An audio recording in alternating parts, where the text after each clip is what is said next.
नमस्कार. मालिकेच्या पुढील काही भागांमध्ये आपल्याला खूपच जबरदस्त असा ट्विस्ट पाहायला मिळणार आहे. फायनली ऋषिकेश आणि जानकी यांना दोघांना जे चॅलेंज दिलेलं होतं की तुम्ही जमीन नांगरून दाखवायची आहे, नांगराचं वजन काय असतं तुम्हाला माहिती आहे का, असं सयाजीरावच्या बाजूचे जे शेतकरी होते त्यांनी प्रश्न केलेला होता. आणि मग जानकीनं ते चॅलेंज स्वीकारलेलं होतं आणि जानकी जाऊन नांगर स्वतःच्या खांद्यावर घेते आणि जमीन नांगरायला सुरुवात करते. पण शेवटी जानकीची ताकद कमी पडते आणि ती पडणार असते. त्याच वेळेस तिला सावरायला तिथं आलेलं असतं, तो म्हणजे ऋषिकेश आणि जानकी या दोघांनी नांगर खांद्यावर घेतलेला आहे आणि जमीन नांगरायला सुरुवात केलेली आहे आणि त्यांनी ते चॅलेंज पूर्ण केलेलं आहे. आणि त्यानंतर जानकी आणि ऋषिकेश या दोघांनी मोठी कामगिरी केलेली आहे, ती म्हणजे शेतकऱ्यांचा बाजार भरवलेला आहे. म्हणजे शेतकरी बाजार जो भरवायचा होता ऋषिकेशला, कुठल्याही व्यापाऱ्याला कुठलंही कमिशन द्यायची गरज पडणार नाही, या गोष्टी त्याला करायच्या होत्या, त्या गोष्टी करता आलेल्या आहेत. आणि फायनली हे सगळं ऋषिकेश आणि जानकी जिंकू शकलेले आहेत. शेतकऱ्यांचं मन जिंकलेलं आहे आणि ऋषिकेश आणि जानकी यांनी आता सयाजीरावचा बिझनेस हा मातीत घातलेला आहे, त्याला डुबवलेला आहे. हे सगळं आपल्याला आजच्या या व्हिडिओमध्ये पाहायला मिळणार आहे. हा व्हिडिओ खरंच खूप भारी आहे, इंटरेस्टिंग आहे. तर तुम्ही हा व्हिडिओ नक्की शेवटपर्यंत पहा. काय झालेलं आहे, कशा पद्धतीनं जानकी हे सगळं उभं करते ते आपल्याला पाहायला मिळणार आहे. त्याचबरोबर चॅनलवर नवीन असाल तर सबस्क्राईब करा आणि व्हिडिओला नक्की लाईक करा. इकडे जानकी आता ऋषिकेशला म्हणालेली असते की मी शेतकऱ्यांशी बोलायला जाते. सगळे शेतकरी जेव्हा आपल्या बाजूने असतील तेव्हा आपल्याला निर्णय घेणं सोपं होईल आणि मग त्या सयाजीरावशी लढणं आपल्याला सोपं होईल, असं जानकीने ऋषिकेशला सांगितलेलं असतं. म्हणून जानकी आता शेतकऱ्यांशी बोलायला आलेली असते. तेव्हा शेतकरी जानकीला म्हणू लागतात की एक गोष्ट लक्षात ठेवा, तुम्हाला काय माहिती आहे हो, मातीत उतरणं काय असतं, जमिनीत पिकवणं काय असतं, तुम्ही श्रीमंताच्या घरचे, तुम्हाला काय माहिती आहे, नांगराचं वजन काय असतं ते तुम्ही घेतलंय का, ते वजन कधी खांद्यावर घेतलाय, नांगर कधी जमीन नांगरले कधी, माहिती आहे का तुम्हाला. जानकी म्हणते की एक गोष्ट लक्षात ठेवा, मी शेतकऱ्याची बायको आहे आणि माझ्या नवऱ्याने नेहमी मातीतच घाम गाळलेला आहे आणि माझ्या नवऱ्याने हे सगळं केलेलं आहे आणि मलाही ते जमतंय. हे सगळं जेव्हा बोललं जात असतं तेव्हा मात्र इकडे ते शेतकरी जानकीला तिथे बोलत असतात, तिला म्हणत असतात की शक्यच नाही, तुम्ही हे करूच शकत नाही, हे सगळं बोलणं चालू असतं. तेव्हा तिथे सयाजीराव हसत असतो, तो म्हणत असतो की नाही, हिला काय जमणार आहे, हिला काय माहिती आहे शेतकरी काय असतो, शेतकरी कुठे राबतो, कसा राबतो, हिला काय माहिती आहे त्याचं, हे सगळं तो बोलत असतो. आणि तेव्हा मात्र आपल्याला पाहायला मिळतं की जानकी म्हणते की मी दाखवते तुम्हाला जमीन नांगरून. ते म्हणतात की चालेल, नांगरा मग जमीन, घ्या खांद्यावर नांगर आणि दाखवा. जानकीने वाघीण बनून रणरागिणी बनून आता हे चॅलेंज स्वीकारलेलं असतं, कारण तिला सयाजीराव म्हणालेला असतो जर तू आत्ता नांगर खांद्यावर घेऊन नाही नांगरली जमीन तर बाजार हा शब्द विसरायचे, बाजार समिती हा शब्द विसरायचे, पुन्हा कधीही त्या गोष्टीचं नाव काढायचं नाही. आणि एक गोष्ट लक्षात ठेवायची आहे, शेतकऱ्यांच्या बाजूने लढण्यासाठी, शेतकऱ्यांना फितवण्यासाठी कधीही यायचं नाही. आणि ही गोष्ट जानकीच्या मनाला खूप लागते आणि मग जानकी ठरवते काही झालं तरी मी आता हातामध्ये नांगर धरणार आहे आणि जमीन नांगरायला सुरुवात करणार आहे. जानकी आता जमिनीत पाऊल टाकते आणि त्या क्षणी पहिल्यांदा आई धरती मातेच्या पाया पडते, तिला नमन होते, तिला नमस्कार करते आणि मग तो नांगर खांद्यावरती घेते आणि जानकी तिथे नांगरायला सुरुवात करत असते. तेव्हा सगळी लोक तिथं पाहत असतात.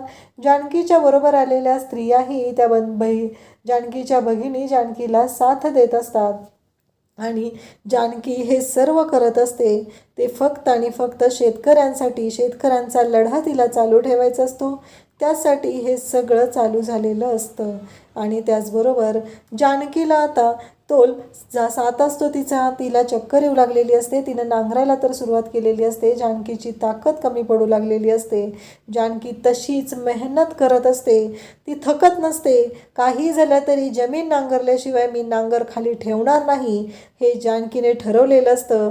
आणि ही बातमी घरी असलेल्या ऋषिकेशकडे पोहोचते, कारण ऋषिकेशला ओवीकडून कळलेलं असतं की ओवी ही आजीला भेटायला आज रणदिवेंच्या घरी गेलेली होती, आशीर्वाद बंगल्यात गेलेली होती. ही गोष्ट ऋषिकेशला कळते आणि मग ऋषिकेश चिडलेला असतो. पण त्याचवेळी त्याला हेही माहिती असतं की जानकी इकडे शेतकऱ्यांशी बोलायला गेलेली आहे आणि तिथून एक शेतकरी सांगायला येतो आणि तो सांगू लागतो की काहीही झालं तरी ऋषिकेश दादा चला तुम्ही लवकर, कारण जानकी वहिनीने नांगर घेतलेला आहे आणि जानकी वहिनीने नांगरायला सुरुवात केलेली आहे. हे ऐकता क्षणी ऋषिकेश धावत येतो. जानकीने नांगर धरलेला असतो आणि जानकीच्या खांद्यावरती नांगर असतो आणि ती पडायला लागलेली असते. त्याच वेळी तिथं आलेला असतो तो म्हणजे ऋषिकेश आणि ऋषिकेश हा जानकीला तिथे आधार देतो. आता दोघांनी खांद्यावरती नांगर घेतलेला आहे आणि शेवटी साथीदार जोडीदाराची साथ एकमेकांना मिळालेली आहे आणि दोघांनी ही जमीन नांगरायला सुरुवात केलेली आहे. सगळे शेतकरी त्यांचा टाळ्या वाजवून कौतुक करत आहेत, त्यांना प्रोत्साहन देत आहेत. फायनली ऋषिकेश आणि जानकी यांनी हे चॅलेंज जिंकलेलं असतं. ऋषिकेश जानकी जमीन नांगरत असतात आणि सयाजीरावच्या तोंडात बोटे गेलेली असतात, कारण सयाजीराव त्यांना म्हणालेला असतो की शक्यच नाही, हे सगळं तुम्ही करू शकत नाही. आणि फायनली ऋषिकेश आणि जानकी यांनी तिथे जमीन नांगरून दाखवलेलं आहे की ते काय करू शकतात. ऋषिकेश आणि जानकी या दोघांनीही हे चॅलेंज स्वीकारलेलं असतं आणि त्यानंतर आता पुढची गोष्ट असते. आता पुढे काय, हा खूप मोठा प्रश्न असतो. जानकी आणि ऋषिकेश हे दोघांनी हे चॅलेंज स्वीकारलेलं असतं आणि आता ऋषिकेश म्हणालेलं असतो की शेतकऱ्यांनो, आता काय म्हणणं आहे तुमचं, आहेत ना तयार तुम्ही, बाजार भरवायचा आहे ना आपल्याला. तेव्हा इकडे बाजार शेतकऱ्यांचा भरवायचा आहे आणि त्याचबरोबर सयाजीरावचा बाजार उठवायचा आहे. अशा दोन्ही तयारी जानकी ऋषिकेशने केलेल्या असतात. पुन्हा जानकी ऋषिकेशने आता शेतकरी बंधू भगिनींना एकत्र जमवलेलं असतं आणि पुढच्या तयारीला ते लागलेले असतात. आता सयाजीरावच्या तळपायाची आग मस्तकात गेलेली असते. त्याला कळायचं बंद झालेलं असतं. त्याला असं वाटत असतं की हे सगळं काय झालेलं आहे, नक्की काय करतोय आपण, हा प्रश्न त्याला पडलेला असतो. कारण इथे वाट लावलेली असते ती म्हणजे सयाजीरावची जानकी आणि ऋषिकेश या दोघांनी. त्यांना दोघांना उद्ध्वस्त करायला आलेल्या सयाजीरावची वाट लावलेली आहे ती म्हणजे जानकी आणि ऋषिकेशने. तर जानकीने दाखवून दिलेलं आहे की एक स्त्री काय करू शकते. एक स्त्री ही अबला नारी नाही, तर ती कोणत्याही थराला जाऊ शकते. ती आपल्या मुलासाठी, आपल्या कुटुंबासाठी, आपल्या नवऱ्यासाठी ती काही करू शकते. हे जानकीने इथे दाखवून दिलेलं असतं आणि जानकी आणि ऋषिकेश ह्या सगळ्या गोष्टी मनापासून करत असतात आणि जानकीने ते चॅलेंज स्वीकारल्यामुळं इथे वाट लागलेली असते ती म्हणजे सयाजीरावची. आता सयाजीरावला पुन्हा ऐश्वर्याचा फोन आलेला असतो आणि ऐश्वर्या सयाजीरावशी बोलत असते, कारण उद्याच बाजार भरणार असतो हे ठरलेलं असतं. आणि मग ऐश्वर्या म्हणत असते की डॅडा, आपल्याला काही करून त्या दोघांना उद्ध्वस्त केलं पाहिजे. सयाजीराव म्हणत असतो की आज त्या जानकीनं मला चॅलेंज दिलं होतं आणि ते चॅलेंज तिनं जिंकलेलं आहे आणि मी ते संपलो आहे, हे तो बोलत असतो. तेव्हा ऐश्वर्याला खूप राग येतो. ऐश्वर्या म्हणत असते, डॅडा काय बोलताय तुम्ही हे. तेव्हा सयाजीराव सांगत असतो की हो, जे खरं आहे तेच मी सांगत आहे. आणि ऐश्वर्याला कळायचं बंद झालेलं असतं. सयाजीराव म्हणालेला असतो, काहीही झालं तरी उद्याचा बाजार मी भरू देणार नाही. त्या दिवशी गोंधळ घातला होता तसाच गोंधळ पुन्हा घालणार आहे. पण आता सगळे शेतकरी हे ऋषिकेशच्या बाजूने असतात. ऋषिकेश, जानकी एकटे नाहीत, तर आता त्यांच्याबरोबर अख्खा गाव जमा झालेला असतो आणि त्यांच्या साथीला ते सर्व शेतकरी असतात. सयाजीराव एकटा पडलेला असतो. त्याच्याकडून यातलं काहीही घडू शकत नसतं हे त्याला कळून चुकलेलं असतं. म्हणून दोघांच्याही अंगाची लाही लाही होत असते. त्या दोघांनाही राग येऊ लागलेला असतो. आपण आता पूर्णपणे बर्बाद झालो की काय, अशी भीती आता सयाजीरावच्या मनात आलेली असते. त्याने नुकतंच सांगितलेलं असतं की आपला बिझनेस बुडणार आहे, तुझा आणि तुझा, आपली आणि तुमची कंपनी दोन्हीही बुडू शकतात, त्यामुळं हा बाजार होऊ द्यायचा नाही. परंतु आता हे घडलेलं असतं ते इतकं विचित्र असतं की आता सयाजीराव आणि ऐश्वर्याच्या पायाखालची जमीन सरकते. इकडे जानकी आणि ऋषिकेश या दोघांनीही तयारी केलेली असते. त्याआधी ऋषिकेश जानकीला विचारतो की जानकी, ही गोष्ट तू माझ्यापासून का लपवली, तू ओवीला तिकडे का घेऊन गेली, मी तुला सांगितलं होतं ना तू ओवीला घेऊन जायचं नाहीस, का गेली तू, एकतर तू एकदा जाऊन आलेली आहे, आता ओवीला घेऊन गेलेली आहे, ही गोष्ट मला अजिबात पटलेली नाही.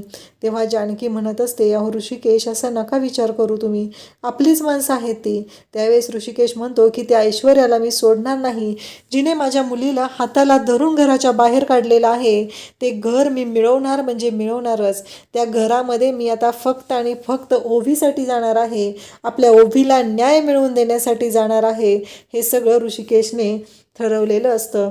आता इकडे आलेला असतो तो म्हणजे सारंग. ऐश्वर्या सारंगला म्हणत असते की काय झालं सारंग. सारंग म्हणत असतो की काही झालं तरी ऐश्वर्या, आज जे घडलेलं आहे ते घडायला नको होतं, कारण जानकी वहिनीने पाठीवरती नांगर घेऊन जमीन नांगरलेली आहे, ही गोष्ट चुकीची आहे.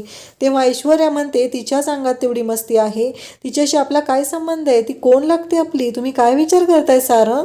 आता फक्त आपल्याला आपल्या कुटुंबाचा, आपल्या कंपनीचा आणि आपल्या नानांचा विचार करायचा आहे.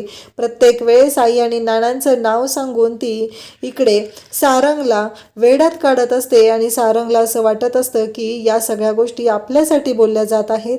पण या मूर्ख सारंगला जराशीही अक्कल नसते, त्याला जराही जाणवत नसतं की या सगळ्याचे परिणाम त्याला एकट्याला भोगायला लागणार आहे. त्यामध्ये ऐश्वर्या शाबूत राहणारे या गोष्टीची जाणीव या मूर्ख सारंगला नसते आणि तो प्रत्येक वेळेस ऐश्वर्याची साथ देत असतो आणि तिथे प्रत्येक वेळेस कालवू माती खात असतो. पण त्याला जाणवत नसतं की ऐश्वर्या ही चुकीची आहे.